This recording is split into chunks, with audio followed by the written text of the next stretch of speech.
Hey everyone, and welcome to the Cheyenne Hills Podcast, Verse by Verse. We know it's often hard to find time to spend studying God's Word, so we're happy you can join us as we read, unpack, and discuss Scripture every Tuesday and Thursday. We hope you enjoy the program. Across the street and around the world, Cheyenne Hills. Well, hello, everybody, and welcome to the podcast. We're back, and Ken's back, and it's awesome to have you here, Ken, Will, and René, and you've been filling in and keeping things going. Well, we've all been gone, so thank you so much for that. And we're actually, we need to go back, okay, because Ken and I both have been to the Ark Encounter. The Ark Encounter is in Kentucky. I would say 40 miles south of Cincinnati into Kentucky. You guys went just a week or so ago. We were, A couple weeks ago. Yeah, it was September 8th, I think. Okay, first part of September, and then we went just got back, and I would say it was something. The reason we went is my mom collects everything Ark. I mean, it's just like she's got these, like a lot of people collect nativity sets. My mom has Ark stuff, pictures, and all kinds of stuff. Noah's a big deal in my house. In my home in Scott City. But anyway, so as for her birthday, my sister set this up, and I said, man, this sounds like a great idea. So my mom and sister, and then my Mary Kay and myself went, and it was awesome. I've thoroughly enjoyed it. What's your take on? Yeah, I had done quite a bit of reading on the Ark and the feasibility of it and all that, but I still learned things. I mean, they had really thought through things with even with the structure of the Ark. And I remember one display they showed how Noah had probably built shear layers for tree trunks and things slamming against the Ark, with the tsunamis. And how, these were what they called the sacrificial layers, where they could get smashed up, but it would still maintain the integrity of the water tightness. That whole thing, and we need some pictures really to describe that. And I want to get down to those details because I think that was one of my takeaways is the detail that Noah and his family came up with. We also went to the Genesis Answers in Genesis Museum, which is a different place than the Ark. Mm-hmm. And Ken Ham started both of them. One was just about kind of a suburb of Cincinnati in Kentucky, is on the Kentucky side, but kind of a suburb. The other one is probably 40 miles south of Cincinnati, would you say? Something like that, yes. And two different locations. And the Ark has been open from been built from 2010 to 2016. Been open since 2016, 2017. And then, so here's my first big takeaway. We got on those, but you pay your ticket and you park and you pay your ticket and you get on these buses and then you drive down. It's almost like going to Jurassic Park, I thought, because you wind around and there's of course big trees everywhere. And Mary Kay and I were on the front of the bus, so we got a really good picture of it. But they have these buses with these huge big windows, very very open for everyone to see. You turn this corner and I mean Jurassic Park. There's the Ark right there. It is massive. Yeah. I mean, that first, did you have that same feeling when you saw it for the first time? I just was overwhelmed. When you get there and especially get up close, it's like, yes. Oh my gosh, there's this massive structure. It is massive. They say that 4 747s, not the wingspan, but the fuselage could fit inside the Ark. So two side by side. In front and behind. That's how big and massive. 3 floors, massive. This thing was, we walked forever. I mean, it took us a whole day really to walk through it, didn't it? I mean, of course it's a lot of displays and stuff you're reading and stuff you're going slow, but I was overwhelmed. But yeah, just a massive amount of information on it. And like I said, they have really thought through like how possibly they could discard the waste in there, the ventilation, feeding the animals. I mean, a lot of things where they self-feeders. I mean, they pour feed in and, and then so they wouldn't have to every time. Yeah. No. Okay. So this was something that really struck me too. So this is a huge takeaway. God basically said, all right, Noah, I want you to build the Ark this long, this high, this wide. I want it to have rooms and make sure you have provisions. I think it said something about food. Provisions. Now, did Noah ever know that it was going to be a year that he'd be in there? As far as you know, I was looking for something. He didn't know how long. I mean, he said get provisions. I was like, okay, and so I just was amazed at just what you're saying, the way they thought through the period of the kind of tools they would have had, the kind of cages they could have built, but the way that they dealt with ventilation, they had to figure that out because God didn't give them any instruction on that we know of. Yeah, I mean, that's again, God might have said other things that weren't recorded in Scripture. Right, that's but true. What we have record of. The ventilation was huge. I want to talk to you about that one because I thought their idea was really interesting. Then the sanitation, which would be, I mean, I can't even imagine. Honestly, it's like a floating zoo, fair, whatever for a year. Feedlot. That's what I think feedlot. of. There you go. That's perfect. And how do you deal with all the sanitation? It's just, and the way they did it was, I thought, brilliant. So I want to drill down to that a little bit. And then, of course, the food and the way they contained the water and the ideas they had there. But here's the thing that I thought was interesting. God said, build an ark, and this is the scale of it. They had to figure out everything else. And I just think about as a lesson for us. You know, sometimes we're really wanting God's specifics. You know, should I be here? Should I be in this role? Should I play this? Whatever it is, this job, this whatever. And it's like, you know, He took care of salvation. He took care of our eternal destiny. You know, our eternity.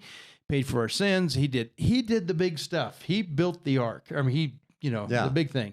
All the details. It's like I wonder if He's just saying, you guys figure it out. I gave you a brain. I gave you hands and feet. Did you get that feeling when you were looking at that? I hadn't thought about that, but I think that's really probably appropriate. That's true. I mean, it's like God takes care of the big stuff, and He has given us a mind, and that's also part of the.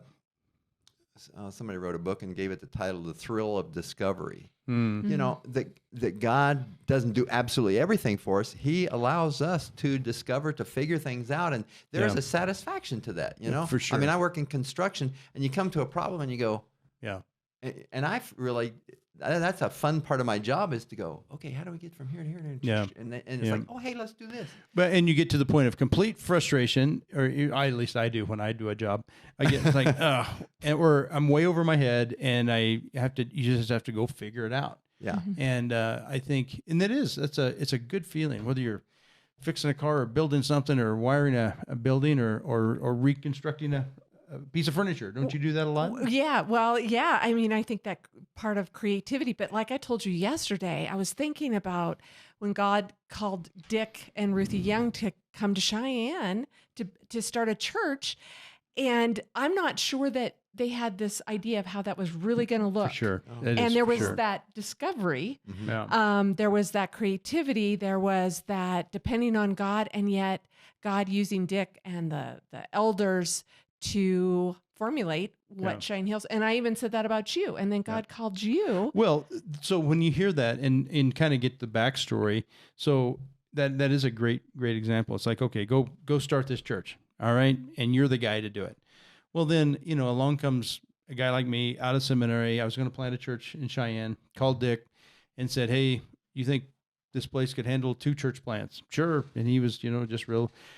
And then, long story short, but I kind of decided, you know what, I don't want to be the Lone Ranger church planter. Maybe this guy, this Dick Young, could use an associate.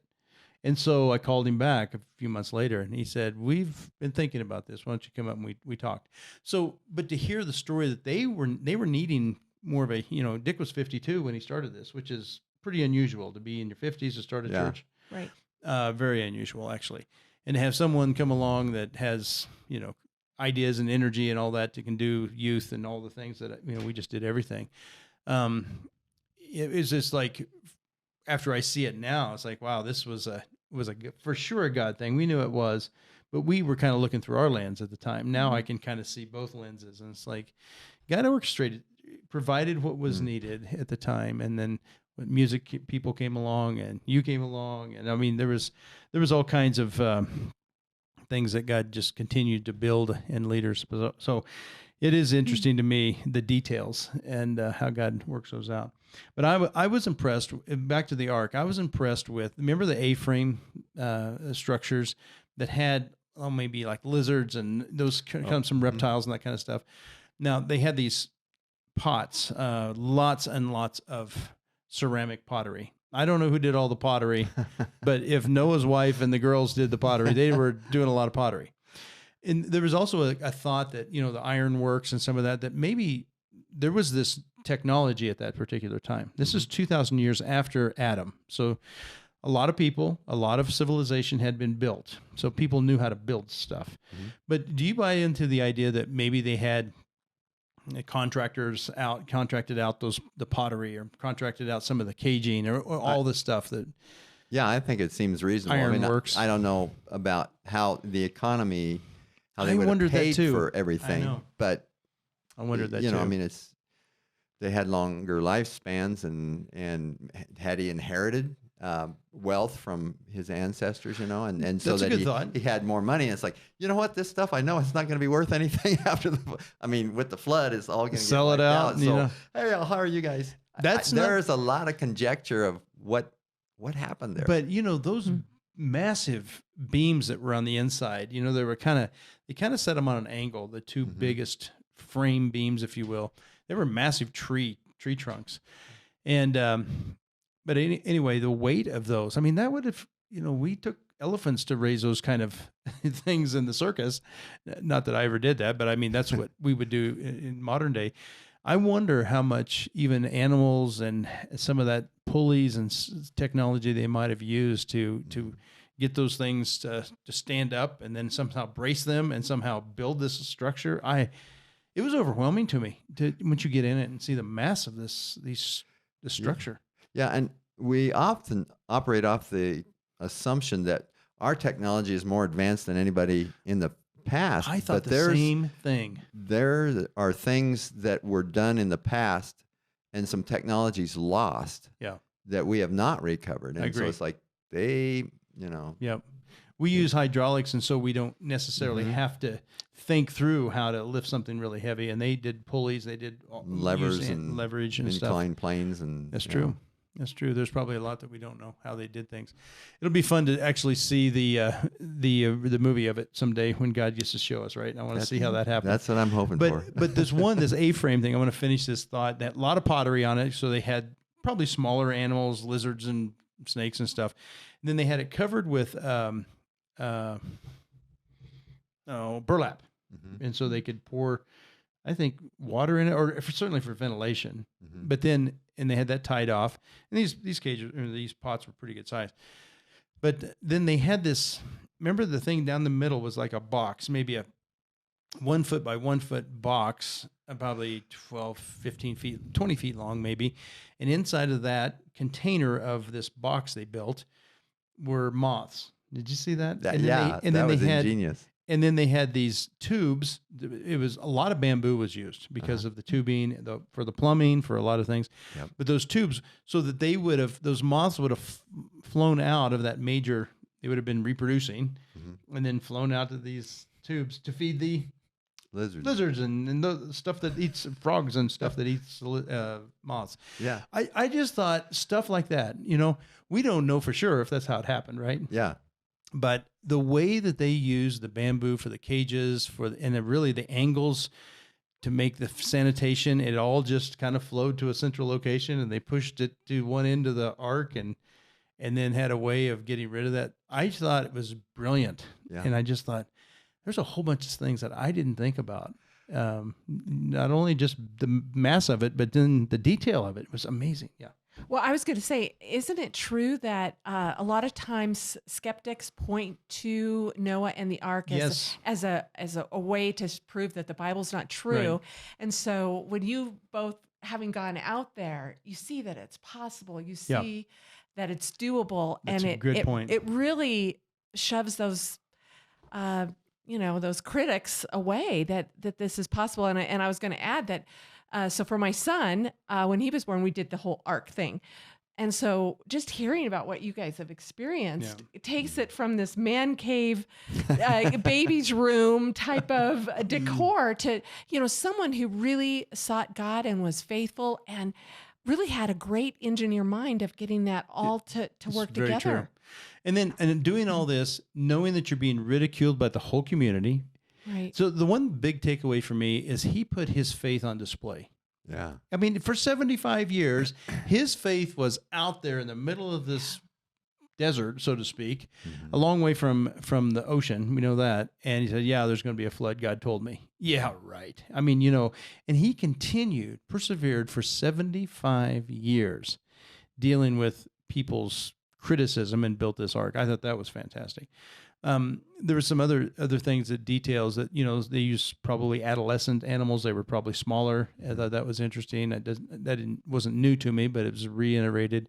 But to your point, René, you could tell that they had gone through and tried to answer every critic and because there's the displays, the pictures, there's so much detail. It's just overwhelming. Even with the amount of animals on the ark, and we think of the ones that are alive today and like, okay, how many animal groups where you could just have one represent. Right. But they had even analyzed the fossils kinds, of this, extinct animals. And it's like, okay, this kind of dinosaur and this dinosaur are similar. So they would have had merely one, and they would have had merely one ancestor. Right. And then they did a calculation of how many animals would have needed to have been on the ark. I think it was like 7,000, if I remember right, something like that. Yeah. And so, which is still a lot, but to say that the kinds, just like we didn't have to have a Shetland pony, a quarter horse, and thoroughbred, there was a horse, the equine kind, equine kind, and that's how they shaped all those things. But I don't know. I think I could talk about this thing all day. It was really, I thought it was very well done. I think you go through there as a skeptic, you'd have to come out. They come out and talk about the layers. I still think one of the coolest arguments out there is that, the layers are much like these boards behind us here. There's no one between one board and another, or one layer and another. They say there's millions of years, and yet the one below doesn't have any erosion to it. Yeah. And they made a really important point of that and very graphically showed that. And it's like, and it's perfectly straight. You look at that, those lines. You can drive between here and Laramie and see it. Yeah, there's not erosion in between those layers, and it's like this had to be laid down quickly. But then the other one that I never had thought about is if it had been laid down and it was solid rock, and then you see those bends, you see the swells. Well, those rocks would have cracked, right? If it was brittle, they would have broken, but it didn't. And what we see in the rock layers is that it bends, but it doesn't break. Well, how could that possibly be? It would have to be softer. It would have to be, it hadn't completely dried, hadn't completely hardened, and it had to be laid down quickly to get these fossils. There's no other way you can get a fossil. I mean, they make all the arguments that I think that I've either known or read about so vivid and just like, wow, this is on display here. So for our Wyoming listeners, if you ever want to see it and you're going to Rock Springs, you can see a great example of a fold, and it's about 20 miles on this side of Rock Springs on the north side of I-80. Okay. Because we had a job, we were traveling there, and I saw it one time. I was like, what? And so I started watching for it. And you saw that curvature. Oh, yeah. It's where you see the stratification, and then it does this elliptical hump in there, and then the stratification continues on. It's like, yeah, that couldn't have been when the rock was solid. No, that's a good point. It's a great example. Well, we're going to have to land this or land this boat, I guess. We're not going to land the plane. We're going to land this boat and get it on Ararat and get on with Genesis. But I wanted we had to circle back with both of us going to the Ark and seeing all that. So exciting time. It was fun. I think it should be a bucket list for everyone out there. So, well, in the meantime, as we go through Genesis, be strong and very courageous. God bless you all.